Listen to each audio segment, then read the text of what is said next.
Oi, gente, vamos ver o Flávio Dino desmontando completamente a tese do André Mendonça na discussão sobre a prorrogação da CPMI. E olha, essas CPMIs ficou muito evidente que estão tentando fazer um teatro político para ter impacto eleitoral. Eu vou aprofundar sobre isso mais à frente no vídeo, mas vamos assistir o Flávio Dino desmontando completamente a narrativa do André Mendonça. Vamos lá. Eu vi com muita atenção, como sempre faço, todos os argumentos expostos tanto da tribuna, pelo ilustre advogado a quem homenageio, e pelo senhor relator. Sobre aspectos inerentes à interpretação da dinâmica da luta política. Não nos cabe. E quem disse isso? O plenário do Supremo, ADI 3619, relator ministro Eros Grau. E o plenário do Supremo disse o seguinte, abre aspas, a Constituição do Brasil assegura a 1/3 dos membros da Câmara e a 1/3 dos membros do Senado a criação da Comissão Parlamentar de Inquérito, vírgula, em negrito, deixando, porém, ao próprio Parlamento seu destino. A Constituição e o Supremo tutelam a criação, mas não tutelam o destino da CPI, porque este é um tema adstrito à dimensão política dos poderes do Estado. Quem vai ser o presidente, quem vai ser o relator, se vai ter relatório, se não vai, isto não é matéria submetida à sindicância jurisdicional.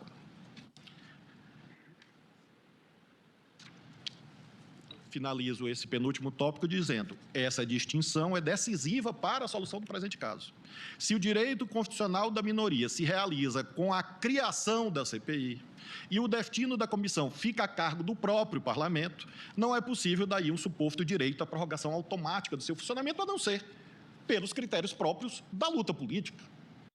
Óbvio, tem que ser eles lá, não é o Supremo, não é um recurso ao Supremo que vai decidir isso. Óbvio, óbvio. Mas, enfim. Como foi em todas as outras CPMIs ou CPIs já existentes, tanto é que não há precedente no Supremo sobre prorrogação. Porque tal tema sempre foi adstrito à economia interna do Parlamento e lá foi resolvido como deve ser, em nome do princípio da separação de poderes. Último argumento. Não há lacuna normativa alguma que autorize uma atitude ativista de criar uma regra para suprir uma lacuna que não existe. Explico. É fato que o artigo 151 do Regimento Comum do Congresso prevê a aplicação subsidiária dos regimentos internos do Senado e da Câmara. Mas a norma de regência primária, claro, é o regimento comum, uma vez que se trata de uma comissão parlamentar mista de inquérito. Portanto, primordialmente, prima facie, vai-se ao regimento interno comum do Congresso e não ao regimento das casas parlamentares separadamente. A Lei 1579, de 52, parece uma lei que mereça revisão, mas, de todo modo, já houve uma modificação em 2016, salvo engano, e ela continua a consignar no seu artigo 5º, parágrafo 2º, lei em vigor. A incumbência da Comissão Parlamentar de Inquérito termina com a sessão legislativa que tiver sido outorgada, salvo deliberação da respectiva Câmara. Então, existe uma regra de prorrogação, remetendo a quem? Remetendo à esfera própria, à Casa Parlamentar. Claro, não tem o menor sentido de recorrer ao Supremo para tentar garantir a manutenção da CPMI. Que, se ela for estendida, ela teria que ser estendida se obtendo maioria na Câmara. Óbvio. Mas aí você pode estar perguntando, mas André, por que os bolsonaristas estão querendo manter a CPMI por mais tempo? Para causar desgastes ao governo. Eles vão querer dizer que foi Lulinha, aí eles vão querer dizer que tem alguma coisa com o governo Lula, ignorando completamente que os dois escândalos têm o DNA bolsonarista. No escândalo do INSS, quem fez a desregulamentação que favoreceu a explosão da roubalheira dos aposentados foi o Paulo Guedes. Foi o Ministério do Paulo Guedes. Quem ignorou as denúncias foi o governo Bolsonaro. Quem, no caso do Banco Master, foi beneficiado, né, que participou, governadores bolsonaristas. Quem aprovou a medida que favorecia o Banco Master no Congresso? O Ciro Nogueira. Quem foi financiado pelo Fabiano Zeta? O Jair Bolsonaro e Tarcísio de Freitas. Os dois escândalos têm o DNA bolsonarista. Tem o DNA bolsonarista. Só que eles querem desviar. E eles querem utilizar da CPMI para pautar o debate sobre esses dois escândalos e tentar influenciar no processo eleitoral. E por quê? Porque eles não têm projeto de país. O projeto deles, eles até têm, mas eles escondem. Porque se eles viessem para o povo e dissessem, olha, nosso projeto de país é a agenda do Milei.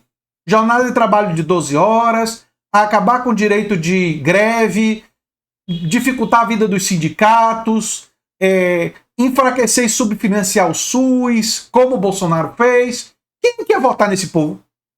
Ninguém. Então eles não apresentam o projeto. Eles tentam esculhambar com quem está no poder. Entende a tática? Enfim. É lá que se decide à luz do direito positivado. Não se trata, portanto, de vontade política. É o que está na lei. Lei 1579 de 52. No âmbito do regimento comum do Congresso Nacional, artigo 21. As comissões parlamentares mistas de inquérito, que é o caso, serão criadas em sessão conjunta, sendo automática a sua instituição. Se as casas parlamentares resolverem que a CPMI deve merecer uma prorrogação automática, a meu ver, contrariando o prazo certo, isso é matéria regimental, não é matéria submetida ao controle jurisdicional. E não há regra no regimento comum do Congresso, a não ser a que leio, artigo 20, que trata, regimento comum, que trata das comissões externas, das comissões especiais, das comissões temporárias, entre as quais, obviamente, a CPMI. Regimento comum do Congresso Nacional, artigo 20. Esgotado o prazo destinado aos trabalhos da comissão, sem a apresentação do parecer, este deverá ser proferido oralmente em plenário. É a única regra que diz, acabou o prazo, apresente o parecer. O regimento comum, portanto, nem a Constituição, nem o regimento comum tratam de regra sobre isso. E a Lei 1579 diz como se dá a prorrogação. Por isso, não vislumbro qualquer possibilidade de nós passarmos por cima da lei. Retornando. Passarmos por cima do 58, parágrafo 3º. Passarmos por cima da Lei 1579. Passarmos por cima do regimento comum do Congresso Nacional. Para ir, num quarto degrau, buscar uma regra subsidiária, da subsidiária para supostamente suprir uma lacuna que não existe. Data vênia dos entendimentos, claro, em contrário. Por isso, creio, senhor presidente, que, não havendo lacuna, não há espaço para aplicação subsidiária do regimento interno do Senado, que não incide, neste caso, uma vez que é uma comissão parlamentar mista de inquérito, regulada pelo 58, parágrafo 3º, pela Lei 1579 e pelo regimento interno comum do Congresso Nacional. Essas, senhor presidente, são sumariamente as razões pelas quais considero que não há direito líquido e certo. Até admito, ministra Carmen, que daria um belíssimo debate acadêmico. Quem sabe uma belíssima tese de doutorado. Mas não um julgamento jurisdicional, porque nós estamos adstritos às regras, para aquilatar a existência de um direito líquido e certo, ultrapassando todas as barreiras normativas e o tema 1120 da Repetição Geral, que impõe a esse tribunal respeito à economia interna dos outros poderes, porque não é cabível imaginar que nós vamos conceder uma liminar em mandado de segurança dizendo que a esplanada dos ministérios tem que ter 20 ou 30 ministérios. Esse assunto pertence ao Poder Executivo, à luz do artigo 84 da Constituição. Aqui, brilhantemente, o Flávio Dino faz a defesa da separação dos poderes. E é engraçado que os bolsonaristas dizem que o Supremo Tribunal Federal se excede, interfere nos outros poderes e tal. Mas perceba que, nesse caso, eles estão querendo interferir no poder do Congresso para poder prorrogar a CPMI por razões políticas. E querem usar o Supremo para isso. Perceberam? Perceberam como esse pessoal... eles o tempo todo eles usam as ferramentas que eles dizem condenar? Mas enfim, vamos seguir.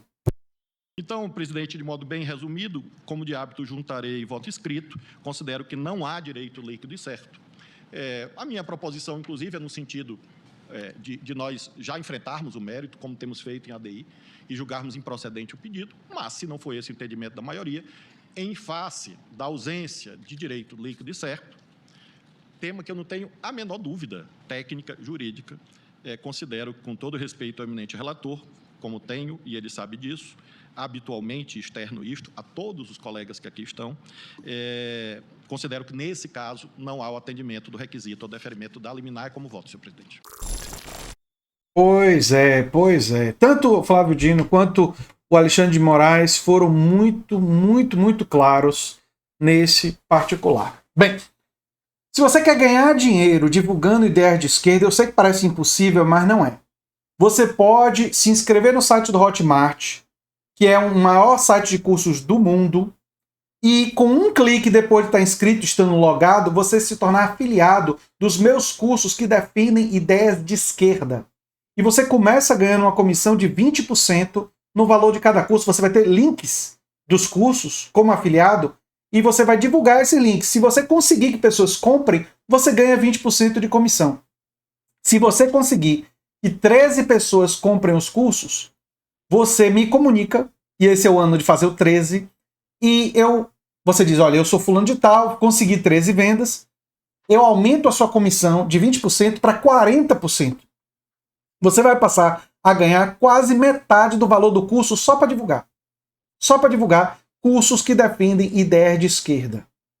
Sabe? E essa é uma forma de todo mundo ganhar um dinheirinho extra divulgando ideias de esquerda. Me parece uma iniciativa muito boa e torço para que vocês tenham adesão a ela.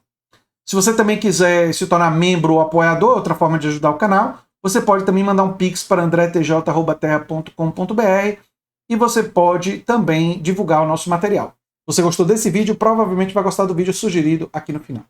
Tchau, tchau, gente.